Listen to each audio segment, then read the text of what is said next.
봅시다. 용액의 농도는 크게 세 가지가 나와. 여러분들이 이제 나중에 화투까지 다 배울 때 배울 건데, 크게 세 가지야. 퍼센트 농도, 그 다음에 몰 농도, 그 다음에 몰랄 농도. 근데 원래는 이 몰 농도가 화2에 있었던 영역이야. 그러니까 이 농도 파트는 다 화2에 있었던 거야. 근데 개편되면서 얘네들을 화1으로 데리고 내려왔어. 근데 누구누구만 데리고 왔느냐? 요 두 개만 데리고 왔지, 요 두 개. 알겠니? 근데 퍼센트 농도는 우리가 중학교 때 수학이나 과학에서 많이 배웠기 때문에 화학1에서 퍼센트 농도를 묻지는 않아.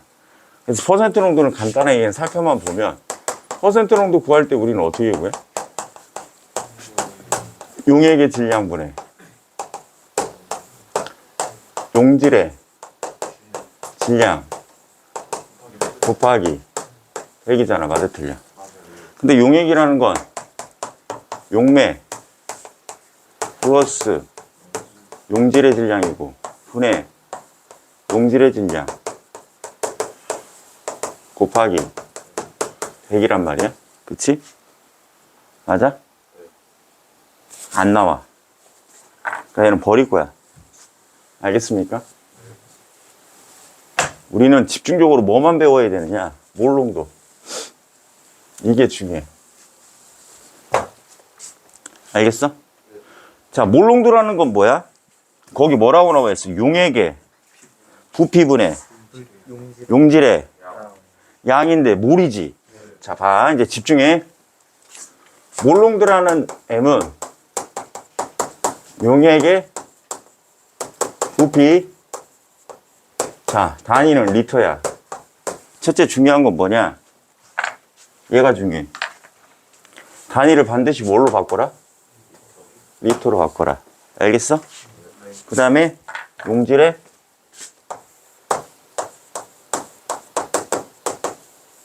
몰수. 그럼 우리는 용질의 몰수를 우리는 충분히 어떻게 해야 돼? 구할 줄 알아야 되지. 예를 들면 이런 거야. 포도당 수용액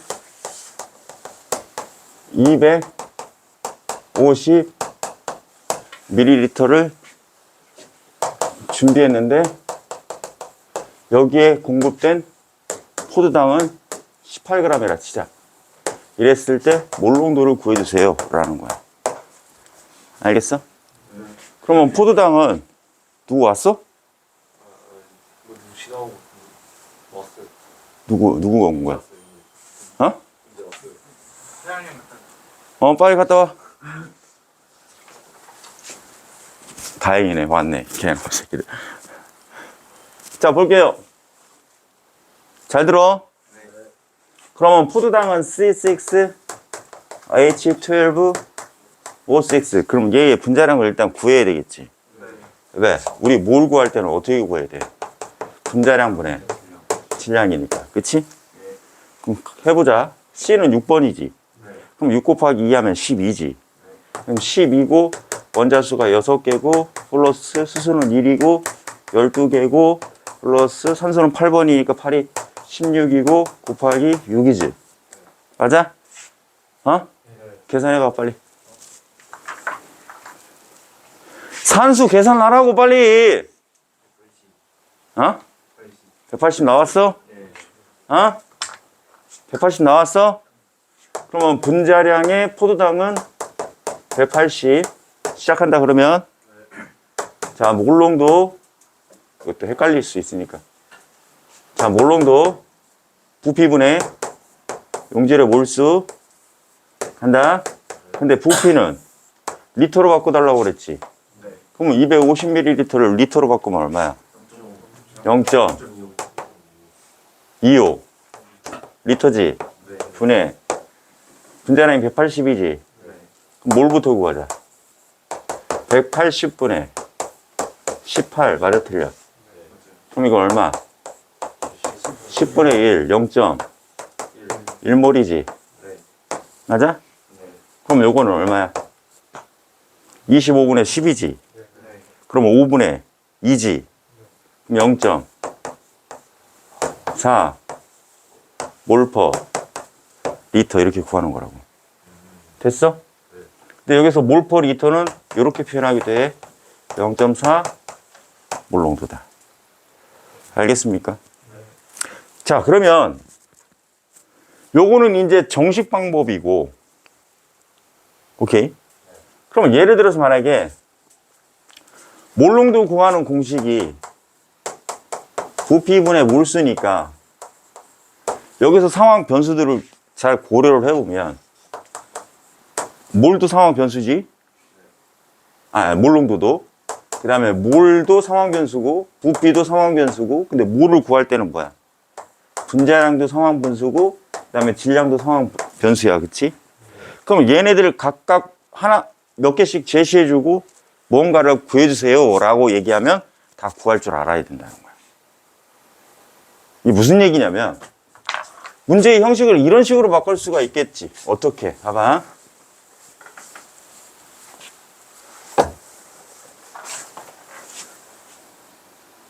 보자. 주로 포도당이 많이 나오니까 예를 들어 0.1몰 농도의 포도당 수용에 100ml를 준비했대. 그럼 이 속에 들어있는 포도당만의 질량을 구해주세요 라고 이런 문제도 만들 수 있겠지. 그래 안 그래? 그럼 구할 줄 알아야지. 맞아? 그럼 봐봐. 이제 이런 문제들을 너희들이 되게 많이 다루게 될 거야. 거기 보면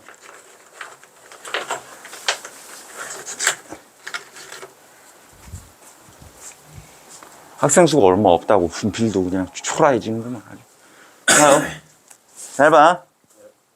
그럼 여기에서의 첫 번째 제시된 데이터는 찾아내야지. 얘가 의미하는 건 몰농도야. 맞아? 그 다음에 아까 우리가 포도당의 분자량 구했어. 180. 맞아? 그래 놓고 얘 제시했지? 그래 안 그래? 그럼 부피가 0.1 리터야. 리터로 환산하는 거 반드시 꼭 조심해야 된다. 알겠습니까? 자, 시작하자. 그러면 몰농도는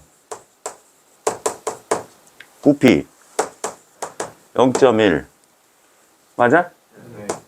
분의 180분의 이렇게 해서 구하면 되겠지. 근데 몰농도가 얼마였어? 0.1이니까 여기다 0.1 넣으면 되겠네. 그지? 맞아? 그러면 요거 계산하면 얼마 나와? 요거 약분 해버리면 되겠네? 아니, 약분 안 되는구나. 큰일 날 뻔했네. 둘이 곱하면 18분의 맞아? 0.1 맞아? 이렇게 구할 줄 알아야 된다는 거야. 알겠어? 이해가? 이해 가시죠? 자, 한 단계 더 들어가 보자. 그러면 잘 봐.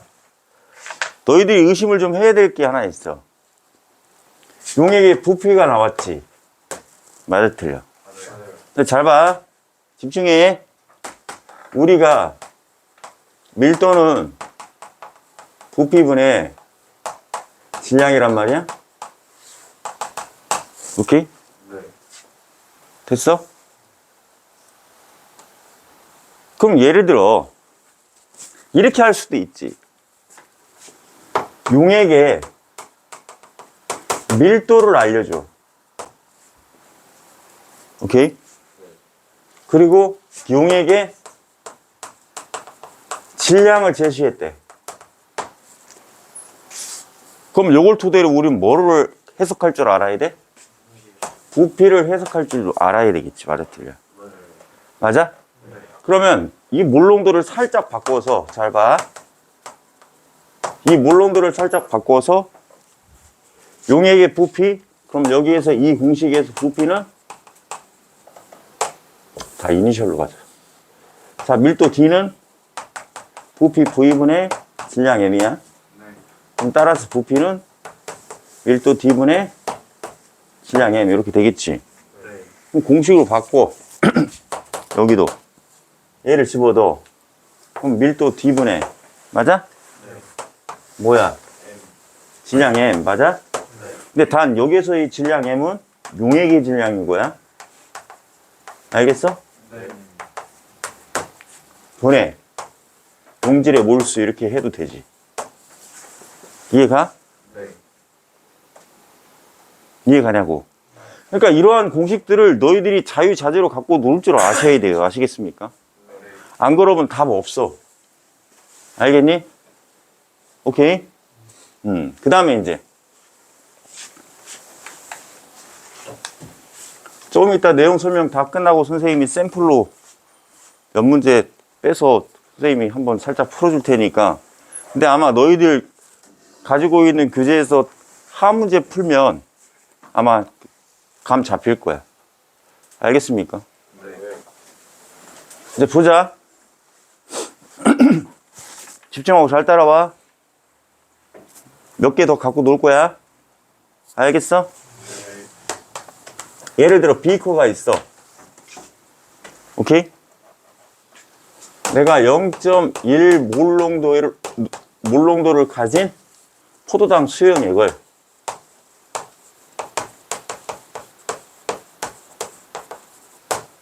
여기에다가 250ml를 일단 집어넣었다 치자. 오케이? 일단 무슨 얘기인지 이해가? 그러면 이 250ml 속에 포도당에 몰이 들어있겠지, 일단. 우리가 굳이 계산을 안 해봤지만. 물론 굳이 계산하자면 할 수 있어. 요 데이터를 가지고 계산하자면 할 수 있는 거 아니야, 맞아, 틀려? 분자량이 180이니까, 그치? 이해가? 무슨 얘기인지? 근데 선생님이 강조하고자 하는 것은 그게 중요한 게 아니야, 지금부터. 선생님이 하는 얘기를 잘 따라와야 돼. 알겠어? 요 상황에서 두 가지의 상황 변수를 만들 거야. 알겠어?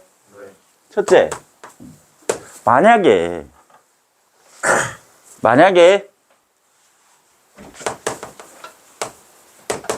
포도당을 추가하는 경우가 있어. 요 상황에서. 그럴 수 있잖아. 포화 용액이 아니라면 더 넣어서 녹일 수가 있겠지. 맞아? 두 번째, 증류수를, 즉 다시 말하면 물을 추가하는 경우가 있을 거야. 맞나? 이해가? 지금부터 이걸 고려해야 돼. 자, 근데 쉬운 거, 둘 중에 쉬운 거를 먼저 하나 해결하고 가자.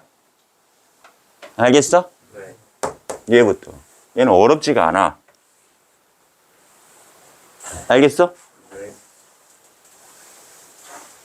증류수를 추가했다라는 얘기는 용질이라는 포도당을 추가한 건 아니지. 맞아? 그러면 내가 지금 현 상태, 요 상태에서 분명히 포도당에, 오케이? 뭐를 구할 수는 있어. 그지? 맞아? 맞잖아. 왜? 부피 알고 있고 농도 알고 있으니까. 그러면 포도당의 몰수는 어떻게 구해? 몰 농도 곱하기 부피잖아. 맞아, 틀려. 맞지? 이해가? 그럼 아예 구해버리자. 시작. 이거 0.25지. 0.25 곱하기 0.1하면 얼마야? 0.025. 모르겠네? 그럼 이 몰수가 있는데, 오케이? 잘 들어. 증류수를 추가하는데, 예를 들어 250ml에 증류수를 추가했다 치자. 지금부터 고려 잘해야 돼. 이루어질 수 있는 모든 상황 변수를 지금 다 설명할 거니까. 알겠어? 네. 그러면 증류수를 250ml를 추가했다라는 얘기는 다시 말하면 뭐야? 용액의 부피가 증가했겠지, 맞아, 틀려? 그러면 달라지는 요소가 있지. 뭐가 달라질까? 일단은 용액의 부피가 달라졌기 때문에 얘도 달라져야지. 맞아, 틀려? 그럼 요 상황에서 우리가 몰농도, 변화된 몰농도를 우리가 다시 한번 고민해 볼 거야. 알겠어? 네. 그럼 처음에는 250ml가 있었는데 여기에다가 다시 250ml를 추가하면 용액의 부피는 얼마가 돼? 500ml가 되겠지. 무슨 말인지 이해가? 오케이? 잘 들어야 돼. 그럼 이때의 몰 변화는 부피분의 다시 용질의 몰수지. 맞아? 근데 여기서 중요한 게 또 하나 숨어 있어. 부피는 변했지. 얼마로? 0.5리터로. 그러나 용질의 몰수는 변하지 않았지. 이게 중요해. 이게 첫 번째 1단계 응용이야.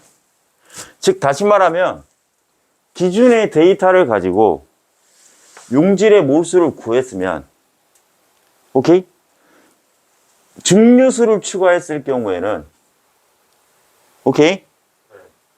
용액의 부피만 달라지기 때문에 변화된 몰농도를 구할 수가 있어.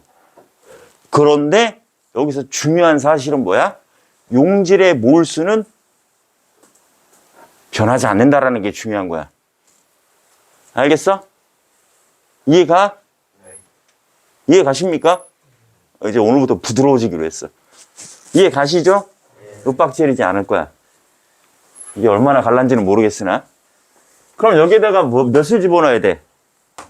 0.025 모를 집어넣어야겠지. 그럼 이제 구해지겠지. 이거 얼마야? 알겠지? 나오지? 계산하기 귀찮아. 이해가? 그럼 이건 어렵지가 않아. 그지? 그런데 얘는 이제 복잡해. 얘가 복잡한 이유가 있어. 얘가 복잡한 이유가 있다고. 왜 복잡할까? 우리가 한 번쯤 상상해보자. 왜 복잡할까? 얘가 들어오면 졸라 짜증나는 상황이 펼쳐져. 왜일까? 부피도 달라지고. 부피도 달라지고 용질의 몰수도 달라지지. 그래 안 그래? 그러면 생각을 해보자고. 포도당, 예를 들어서 말하기에 포도당을 18g을 추가했다고 쳐봐. 오케이? 그러면 대다수의 아이들이 간과하고 넘어간단 말이야. 어떻게? 아, 포도당 18g 추가했어? 졸라 쉽네. 아까 0.025몰이었는데 18g 추가했으면 얘가 갖는 분자량이 180이니까 180분의 18 해가지고 이건 0.1몰이니까 오케이? 0.1몰에 0.025니까 0.125몰이고 그래, 그 다음에 여기에서 간과하지. 뭘? 아, 여기다 부피? 아, 맞아. 250, 0.25 리터. 틀린다는 거야. 그래, 안 그래? 그지? 이해가? 이해 가냐고? 그럼 봐. 그러면 이 상황 변수를 가지고 우리가 문제를 풀 때는 요 데이터만 이렇게 딸랑 줘버리면 이거는 문제의 출제자가 문제를 잘못 출제한 거지. 그래, 안 그래? 만약에 이 데이터를 제시를 하려면 추가적으로 따라와야 되는 데이터가 있어. 뭐냐? 포도당의 밀도를 준다면.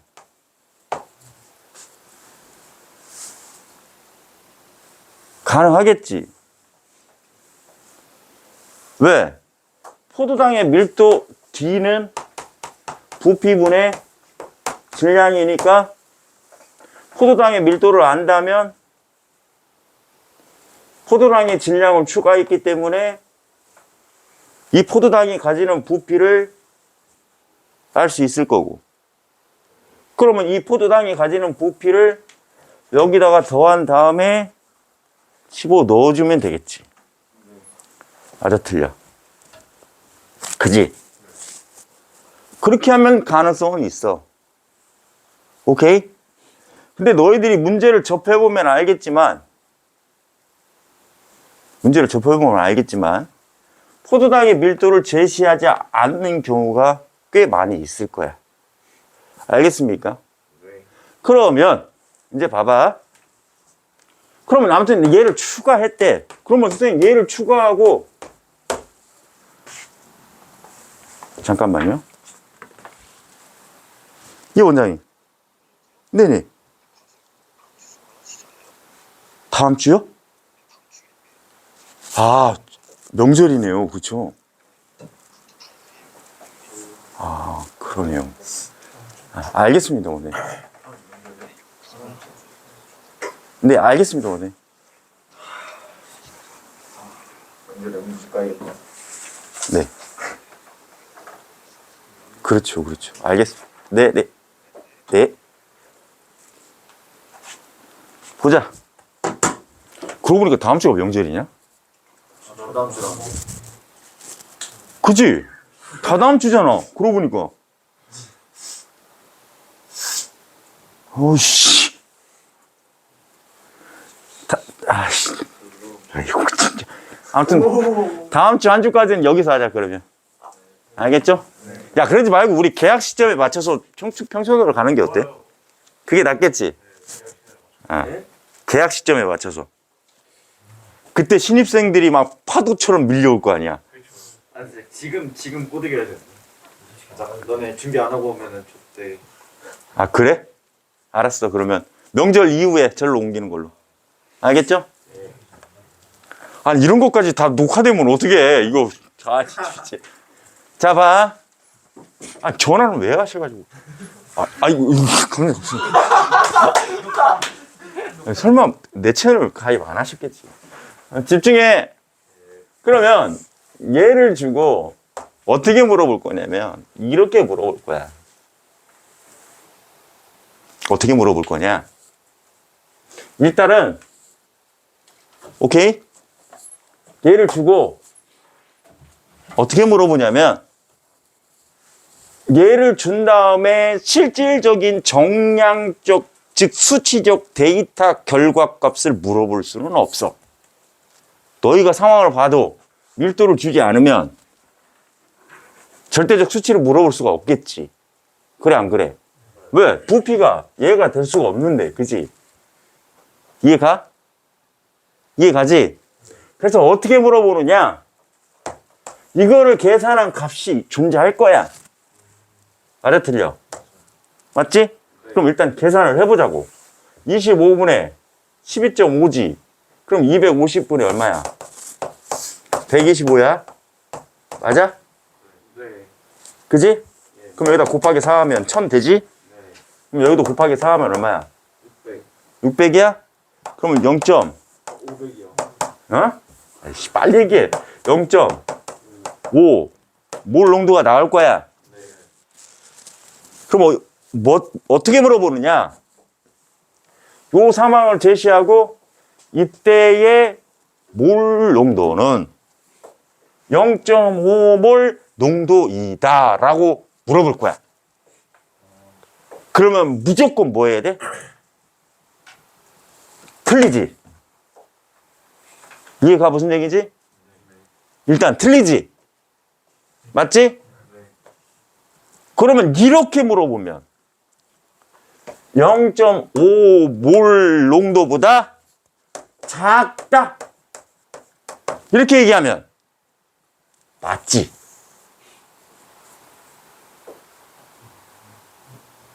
그지? 이해가? 왜? 부피가 0.25리터보다는 크지? 그럼 분모가 커진 거지? 그러면 실질적인 계산치인 0.5몰보다는, 몰농도보다는 작아야 되지. 그리고 얘는 맞다고. 무슨 말인지 이해가? 이해가지? 확실히 이해가는 거지, 맞지? 그래서 이 상황은 얘만 조심하면 돼. 알겠어? 즉, 다시 말하면, 포도당이라는 걸 추가하면, 오케이? 몰도 달라지고, 부피도 달라진다라는 것만 명심하고 있으면 된다고. 됐어, 안 됐어? 그러면 실수 안 할 거 아니야. 이해가? 이해 가시죠?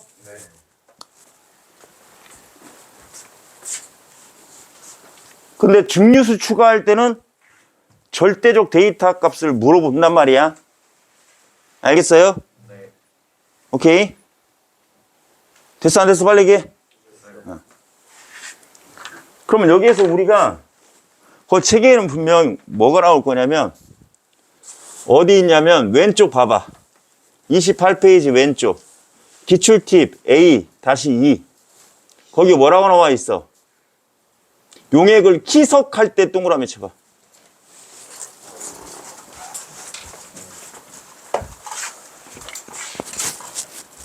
얘야, 얘가 희석이야. 뭐라고? 얘가 희석이라고, 희석. 알겠어? 오케이? 그럼 잘 봐. 희석이라는 얘기는 뭐냐? 증류수를 추가하는 과정이 희석이야. 오케이? 그럼 제가 분명히 지금 설명드린 대로요. 증류수를 아무리 추가한다 하더라도 뭐는 변하지 않는다. 용질의 몰수는 변하지 않는다. 됐어, 안 됐어? 이해가? 그러면 봐. 희석 전에 몰농도를 M1, 부피를 V1이라고 하면 오케이? 또 희석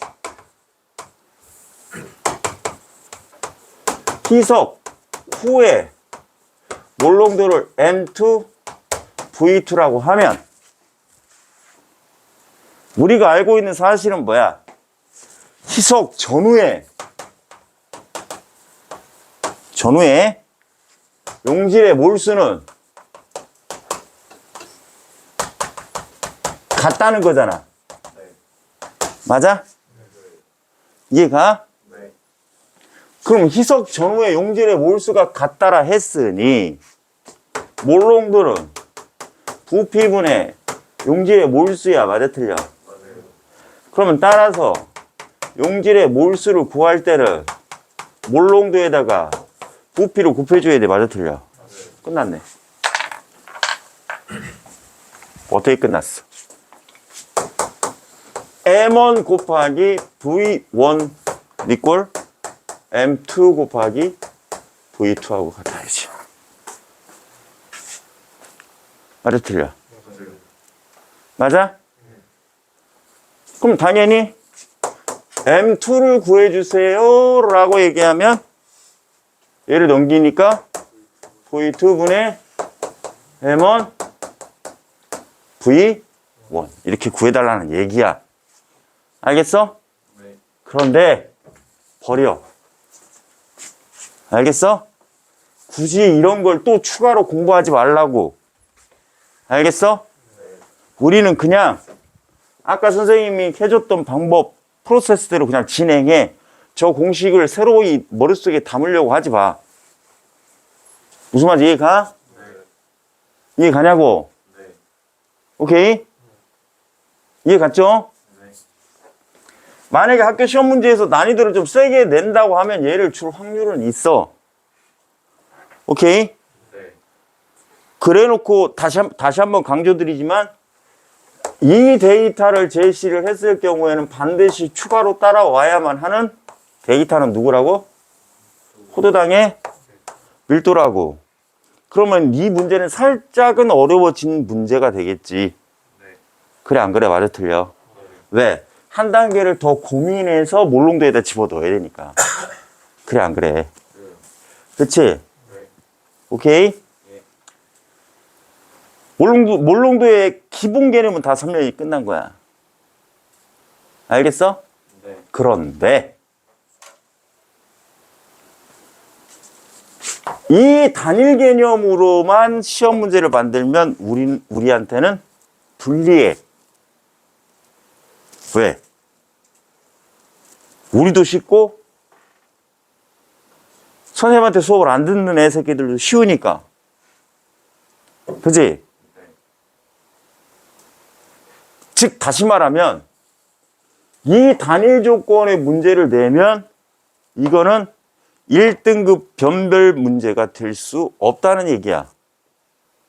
그런데 여기에다가 추가한다. 어떤 개념을?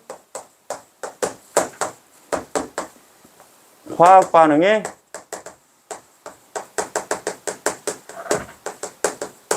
우리가 지난주에 배웠던 양적 관계를 추가해버려. 그러면 난이도가 떡상 되는 거야. 그러면 너희들의 머리털이 졸라 빠지게 될 거야. 수능에서 얘까지 추가하면 수능 3점짜리 문제가 됩니다.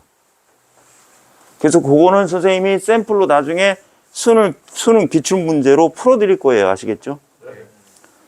그리고 당신들 수능 기출 문제 꼭 구매하셔야 됩니다. 알겠죠?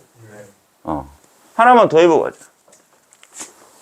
예를 들어 0.1 몰롱도의 포도당, 어차피 포도당이 주로 많이 나오니까 포도당 100ml하고 0.025몰 몰롱도의 포도당 수용액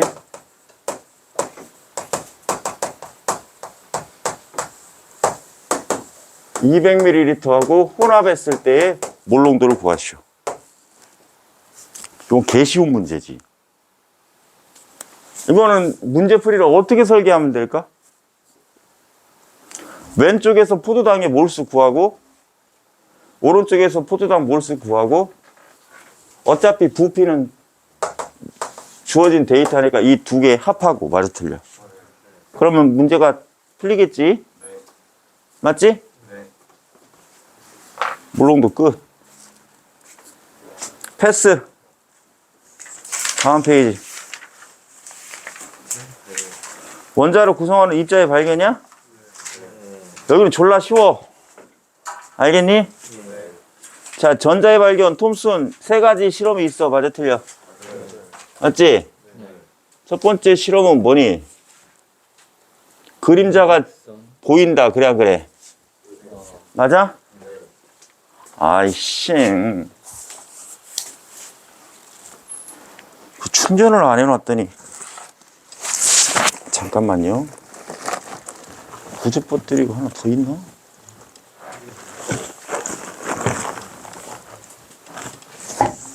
자, 그림자 실험은 코멘트 다르세요. 직진성.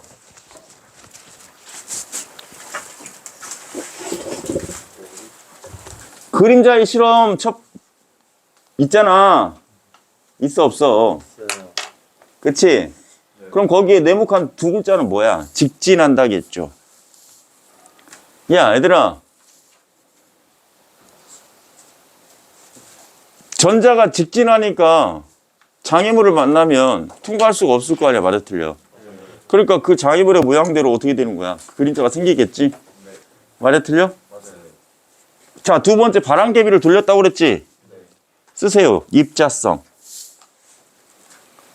질량을 가지는 입자다. 알겠습니까? 그러니까 바람개비하고 충돌했을 때 결국은 어떻게 된다는 거야?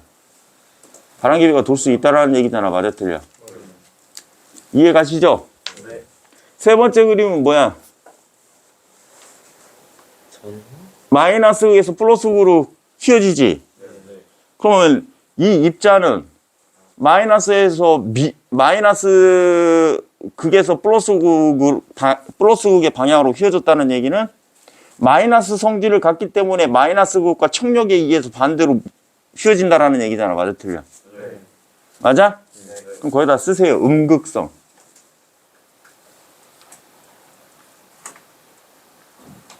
즉, 그럼 다시 말하면 뭐야? 이 입자가 나는 뭔지는 모르겠으나, 오케이? 네. 세 가지 결론의 데이터가 생기는 거죠. 뭐예요?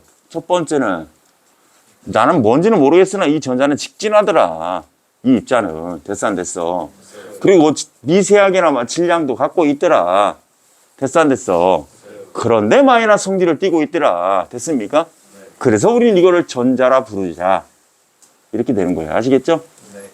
자, 그 밑에는 뭐가 있어? 알파선 산란 실험 있죠? 네. 알파선 산란 실험 같은 경우는 알파선은 동그라미 치고 코멘트 달아놔. 알파선은요, 플러스 성질을 갖고 있습니다. 뭐라고요? 플러스 성질. 알겠어요? 네. 그러면 알파선이 산란했다는 얘기는 당연히 알파선을 튕겼다라는 얘기잖아. 맞지? 그럼 알파선을 튕겨냈다라는 얘기는 그 중심에는 플러스 성질을 가진 입자가 존재한다라는 얘기겠네. 그치? 그러면 여기에서 플러스 성질을 가지는 입자는 원자 핵속에 들어있는 뭐야? 양성자란 말이죠. 그쵸? 이해가? 자, 그리고 그 그림 보세요. 그림 보시면 튕겨서 나온 것도 있고 그냥 통과한 것도 있지. 맞아? 여기에서 중요한 건 원자는 대부분 이 알파선이 통과했다는 얘기는 원자는 대부분 무슨 공간이다? 빈 공간이다. 알겠습니까? 알겠어요? 그 내용 찾아봐요. 빈 공간이라는 내용 있어 없어? 있어요. 있지?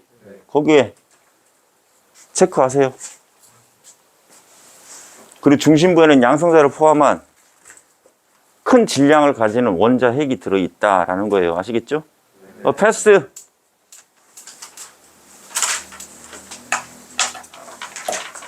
진도 잘 나가네. 자, 원자의 구조는 니네 다 알잖아. 그죠? 원자는 원자핵과 전자로 돼 있고, 원자핵은 양성자하고 중성자로 돼 있고, 뭐 등등등등. 기죠? 맞아요? 그 다음에 그 밑에 뭐 원자를 구성하는 입자의 성질이 있는데 그것도 버려. 양성자는 플러스 1의 성질을 갖고 있고 전자는 마이너스 1의 성질을 갖고 있다. 이 정도로만 알고 있으면 되고 아시겠죠? 이걸 굳이 물어보진 않을 거야. 됐습니까? 그 다음에 그 밑에 있는 내용 원자 번호는 양성자 수와 같고 원자의 전자 수하고 같은 거지. 이건 내가 선생님이 얘기했었지. 이거는 살짝만 다루고 갈 건데 그렇게 어렵지는 않잖아, 얘들아. 그지?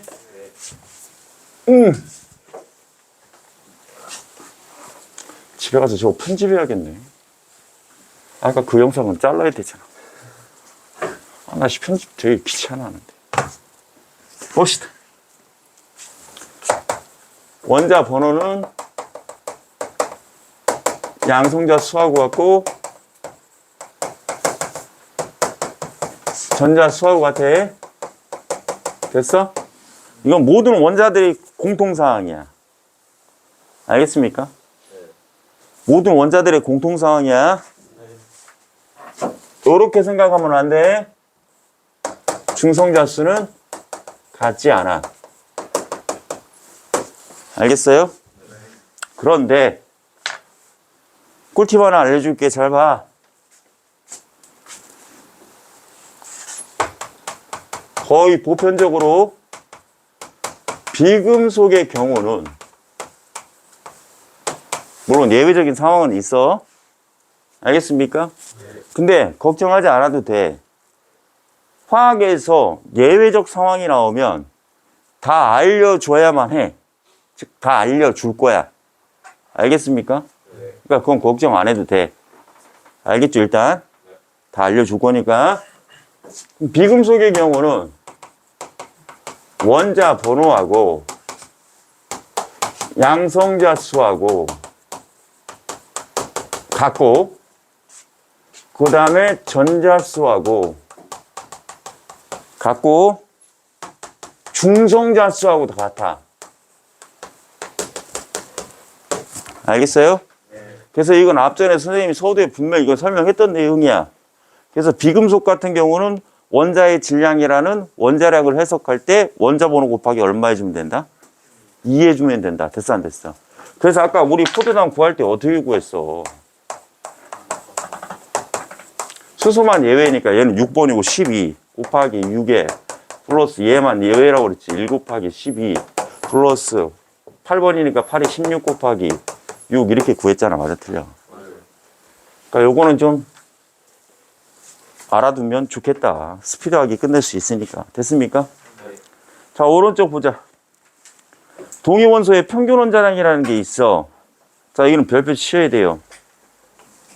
근데 최근에는 이 동위원소의 평균 원자량을 구해달라는 문제가 조금씩 빈도수가 적어지기는 해. 알겠습니까? 그런데도 혹시 모르니까 알고는 가라 이 얘기죠. 아시겠습니까? 봐봐. 동위원소라는 게 뭐냐? 집중하고 따라오셔야 돼.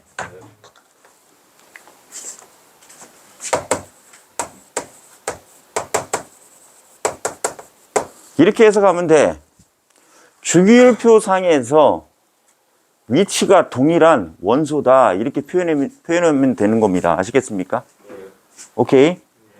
됐습니까? 그러면 봐봐. 우리가 집중하시고 잘 보셔야 돼. 주기율표가 이런 식으로 존재한다면 주기율표에서의 동일한 위치래, 얘들아. 그럼 난 뭔지는 모르겠지만 X라 치자. 그럼 주기율표에 너는 동일한 위치에 존재한다라는 얘기는 너 X가 예를 들어서 이 위치에 있다 치면 너 X도 이 위치에 있어야 돼. 이 뜻이야. 알겠어? 너 X도 이 위치에 있어야 돼. 그러면 이 세 개의 X라는 녀석이 주기율표상에 동일한 위치에 있다면, 오케이? 동일한 위치에 있다면, 얘가 이 위치에서 가지는 원자 번호는 얘나 동일하겠지. 말이 틀려? 얘가? 그러면 얘의 원자 번호를 스몰 x라고 하면 당연히 얘도 원자 번호가 스몰 x고 얘도 뭐야? 원자 번호가 스몰 x야. 그러면 원자 번호가 의미하는 건 양성자로 수라고 그랬잖아. 맞아 틀려?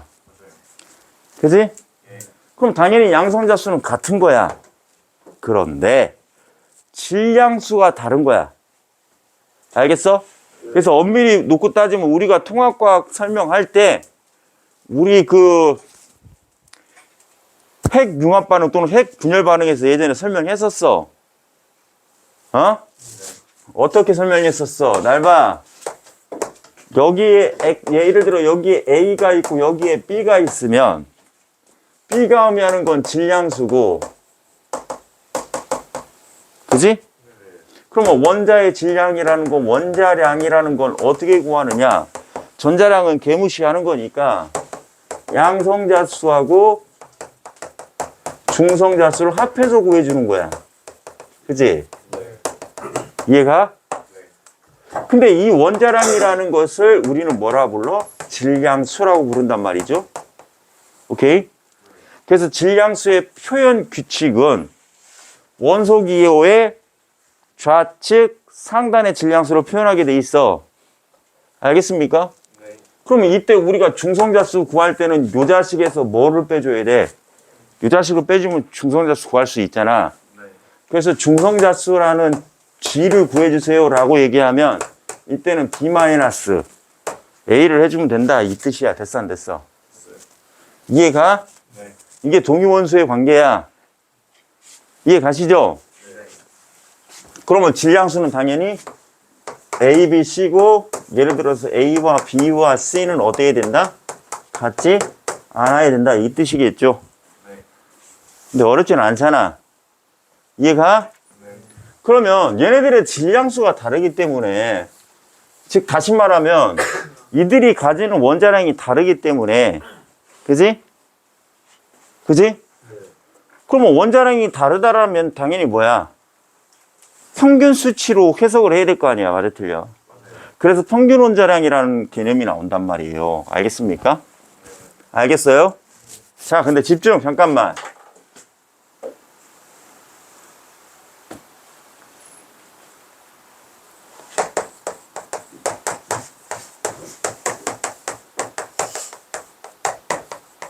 우리가 이런 5과목의 점수가 나왔을 때 평균 구할 때는 어떻게 구하니? 그렇지. 뭐 어렵지는 않잖아. 그렇지? 재미난 사실 한번 해보자. 국어가 100점이야. 영어가 95, 수학 100점, 사회 20점, 과학이 95. 그러면 이때의 평균은 어떻게 될까? 훅 떨어지죠? 누구 때문에? 그지? 근데 왜 굳이 이걸 왜 얘기했어? 이런 거 조심하란 말이야. 알겠어요? 우리 하기야 중학생은 아니니까. 보자. 그럼 평균을 구하는 방법은 지금 제시했던 방법으로 구할 수도 있어. 오케이? 됐지? 그러면 생각을 해보자고. 이제 여기서 중요한 게 하나 있어. 그래서 매우 중요한 사실이 하나 있어. 이제 알겠습니까? 두 반이 있다고 치자. A반이 있고 B반이 있다 쳐봐. 오케이? 오케이? A반은 고득점자가 저득점자보다 많아. 예를 들어 B반은 고득점자보다 저득점자가 적어. 그럼 딱 봤을 때 A반과 B반의 전체적인 평균 수치를 우리가 가만히 고민해 보자는 거야. 오케이? 네. 그러면 고득점자가 저득점자보다 훨씬 많다면 평균값은 고득점자 쪽으로 가깝겠어? 저득점자 쪽으로 가깝겠어? 그렇지. 이게 중요해. 이게 중요해. 알겠어? 오케이? 집중해. 이제 이게 중요한 거야. 여러분들은 이걸 분명히 파악하셔야 돼. 알겠어요? 자, 일단 평균 원자량을 어떻게 구하느냐? 존재 비율이라는 퍼센테이지를 제시를 해줄 거야. 오케이? 근데 그 네모 박스에 보시면 평균 원자량 구하는 공식이 나올걸? 나오지? 그지? 뭐 어쩌고저쩌고 개 지랄 인병을 떨어놨어. 맞아, 틀려? 그지? 이 짓거리 하지 마. 스피드 떨어지니까. 지금부터 선생님이 하라는 대로 얘기하면 돼. 알겠습니까?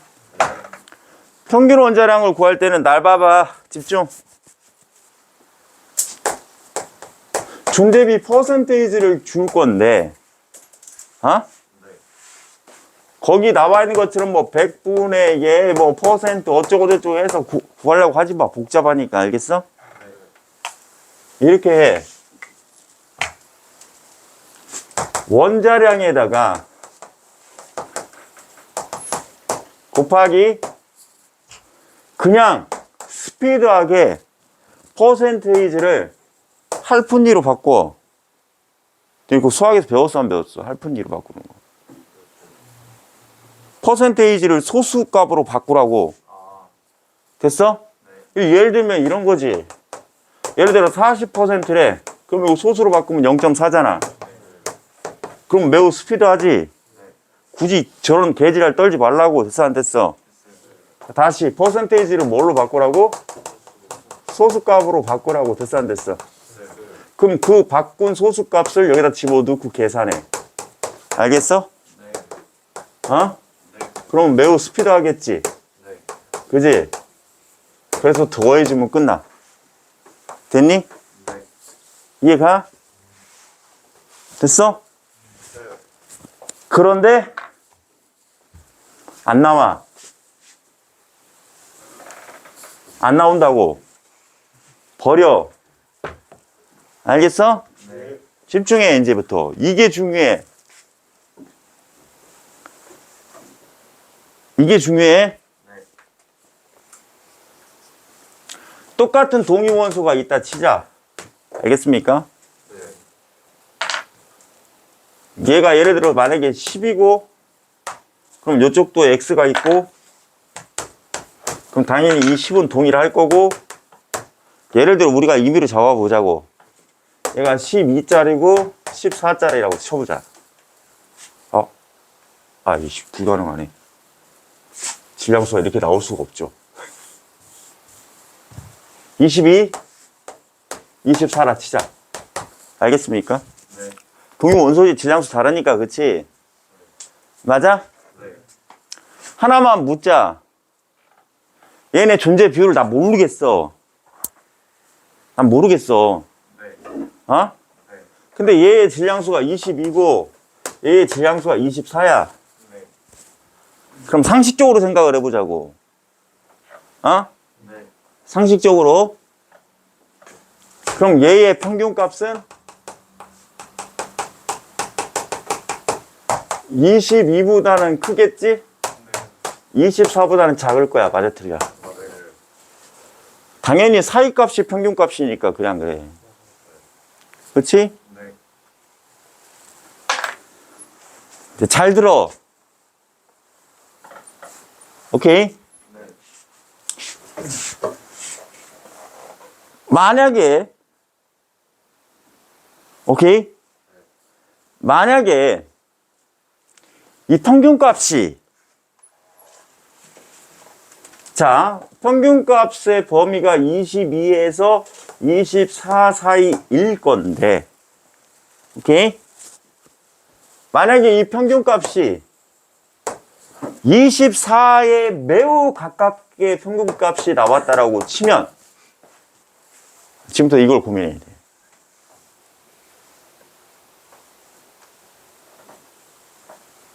자, 24에 가까워 평균값이. 오케이? 네. x 10에 22와 x 10에 24 중에 그러면 존재 비율은 누가 높을 것이냐 이거를 스피드하게 해석해야 돼. 일단은 알겠어요? 예. 그러면 x22와 x24 사이에서 존재 비율은 누가 크다는 걸까? 그렇지. 그거를 스피드하게 일단은 뭐 하라고? 해석을 잘 하라고. 됐습니까? 네. 혹시 이런 걸 물어볼 수도 있으니까. 알겠어요? 네. 그럼 만약에 x22에 가까워 버리면 X22가 얘의 존재 비율이 크다라는 거겠지. 맞아, 틀려? 맞지? 네. 이해가 무슨 얘기인지? 네. 근데 이거는 절대적 수치를 물어보진 않을 거야. 그냥 미로 짐작하는 게 첫 번째 중요해. 알겠습니까? 네. 자, 평균 원자량의 개념에서 시험 문제에서 난이도가 매우 높은 유형이 있어. 그거는 나중에 선생님이 유형 풀이를 통해서 알려드릴 거니까. 알겠습니까? 네. 오케이? 네. 됐습니까? 네. 오케이? 네. 마지막으로 하나만 더. 제가 아까 분명히 말씀드렸죠. 평균 원자량의 값을 구해주세요 라는 문제는 안 나와. 그래서 우린 버렸어. 그지? 네. 근데 아까 우리가 그 평균 원자량을 계산할 때는 퍼센테이지를 소수값으로 바꿔서 곱해준 다음에 더해 줬단 말이지. 근데 내가 뭐라고 그랬어? 그거는 안 나온다 했지. 그래서 지금부터는 잘 들어. 여러분들이 문제를 접할 때는 이 비율을 퍼센트로 제시하는 문제는 거의 볼 수가 없을 거야. 알겠습니까? 네. 그래서 지금부터 잘 들어. 여러분들이 꼭 알고 가셔야 될 건 존재 비율을 퍼센테이지로 제시하는 게 아니라 분수값으로 제시할 거야. 뭐라고요? 분수값. 분수가 의미하는 것도 결국은 비율이잖아. 맞아, 틀려? 그래서 이 분수값으로 해석하는 문제들을 많이 접하게 될 테니까 요거는 미리 짐작하고 있으면 좋겠다. 아시겠습니까? 네. 오케이? 네. 패스. 잠시 쉬었다 갈게요.